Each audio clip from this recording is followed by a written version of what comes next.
Oh, look at these two. All right, come on. You okay? Hey, look at these two. All right, come on. You're okay?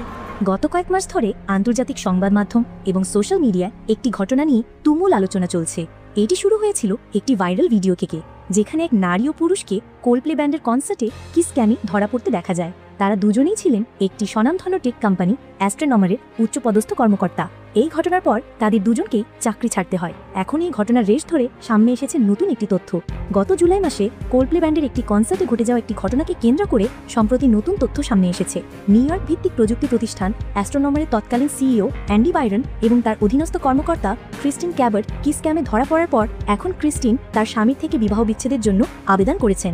ঘটনাটি ঘটেছিল ম্যাসাচুসেটসের JELET স্টেডিয়ামে। কনসার্টের সময় kiss ক্যামে এই দুই সহকর্মীকে একে অপরের কাছাকাছি দেখা যায়। তারা ক্যামেরায় ধরা পড়ার পর নিজেদের মুখ ঢাকার চেষ্টা করেন। তাদের এই প্রতিক্রিয়া দেখে কোল্ডপ্লের প্রধান গায়ক ক্রিস মার্টিন মঞ্চ থেকে মন্তব্য করেন।